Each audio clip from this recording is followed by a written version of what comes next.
So, Rudyard, there are some folks in Campbellford, Ontario, clucking over the right to raise chickens.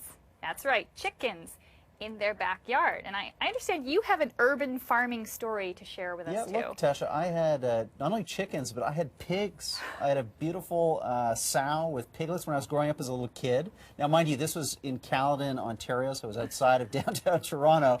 But I'll just say, it was really meaningful as a child to have the opportunity to husband animals, to understand where you get your food from, as opposed to shrink-wrapped, at my local Loblaws. Did you eat the pig when all was done? I couldn't, and I still have problems eating bacon. I see. Well, trauma, childhood trauma. See, this is what happens when you get too close to animals. All right, to hash out whether there are limits to property rights, whether you should be able to raise animals like pigs or chickens in an urban environment, we're joined now by Liz White. She is a board member of the Animal Alliance of Canada. She joins us here in studio. And Chris Schaefer is a lawyer with the Canadian Constitution Foundation. Now, Chris, let me start with you because you are actually spearheading this court challenge. You're defending these folks in Campbellford who are raising chickens in their backyard. Why has the Canadian Constitution Foundation taken up this fight?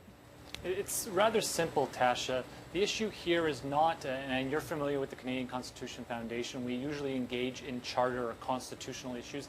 Here, it's a little bit different. We're looking at officially induced error. What happened here is our clients, the Balkers, went to their town council and said, hey, look, we'd like to set up a chicken coop, and we want to do it legally. We want to follow all the rules. And they were told, here's a sheet of paper, and here's are the animals that you can't keep, such as crocodiles, elephants, etc. And chickens were not on that list, so they got the go-ahead, the green light.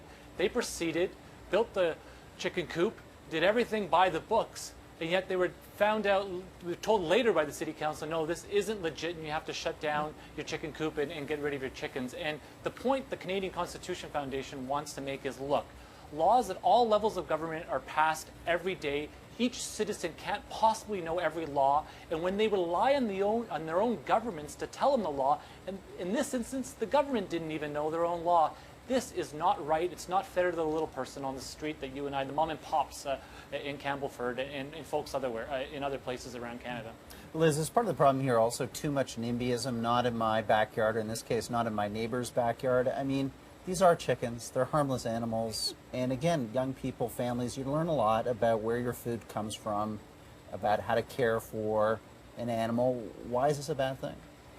Well, I think if you look at where our food really comes from, it comes from massive factory farm operations and massive slaughterhouses. I've been sitting in a court case with Maple Lodge Farms, and they process somewhere in the order of 350 to 500,000 chickens a day.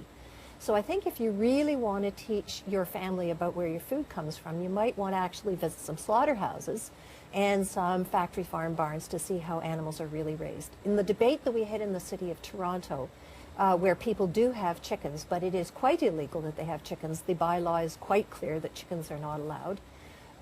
There is discussion about what impacts we have in doing that on neighbors when we have properties that are very, very tiny, when we know that not everybody is going to care for the chickens in the best way, where we know that they attract animals like rats and mice and raccoons and coyotes and all sorts of other animals which people find frightening and difficult to deal with. And so in those particular situations, the City of Toronto thankfully said, no, thank you, we don't want to have chickens here. It's just going to cost us too much money to try and mitigate. Yeah, Chris, let me ask you, I understand the point you're making that the government told these people, or the city told these people what the law was, and that as a result they feel misled. But isn't the root issue here, a chicken may not be a crocodile, but doesn't a city have a right to tell people you can't raise these kinds of animals in your backyard in an urban environment?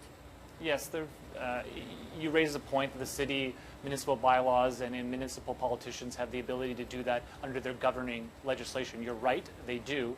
But the point I'll make is if you look at other cities such as Vancouver, Guelph, Niagara Falls, Quinte West, otherwise known as Trenton, Ontario, they have all allowed different forms, highly regulated, so maybe limit the number of chicks you have, limit the size of the land upon which you put the chicken coop. It's very strictly regulated and licensed.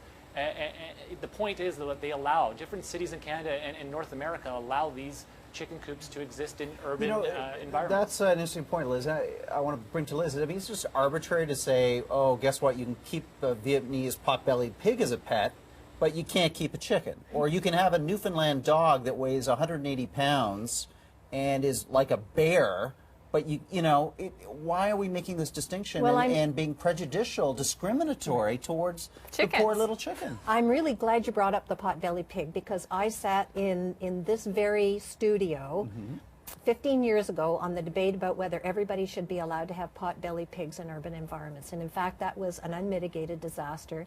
And in fact, most municipalities have really rethought that. And many of those pigs, I used to talk to people who rescued, ended up in slaughterhouses when they were supposedly supposed to be people's pets. And so I think when you talk to people who have chickens in their backyard, and I was just on a conference call with people who are dealing with this in California, they actually want the right to slaughter. They want the right to have pigs, goats, sheep, lambs, chickens. They want to raise them, and they want the right to slaughter them in their backyard. That's a whole farm. So this is the direction we're going. If council says it's okay to chickens, then why not goats? And why not lambs? And why not a variety of other animals like pot-bellied pigs? And the answer to that is because in densely urban environments like Toronto, the role of council is to try and negotiate between neighbors who do something that another neighbor doesn't like, and we try and mitigate against that. And that's exactly what that animal bylaw is about. That's what we're going to have to leave it there. Chris, just very quickly, when might you expect a decision in this case? Do you have any idea?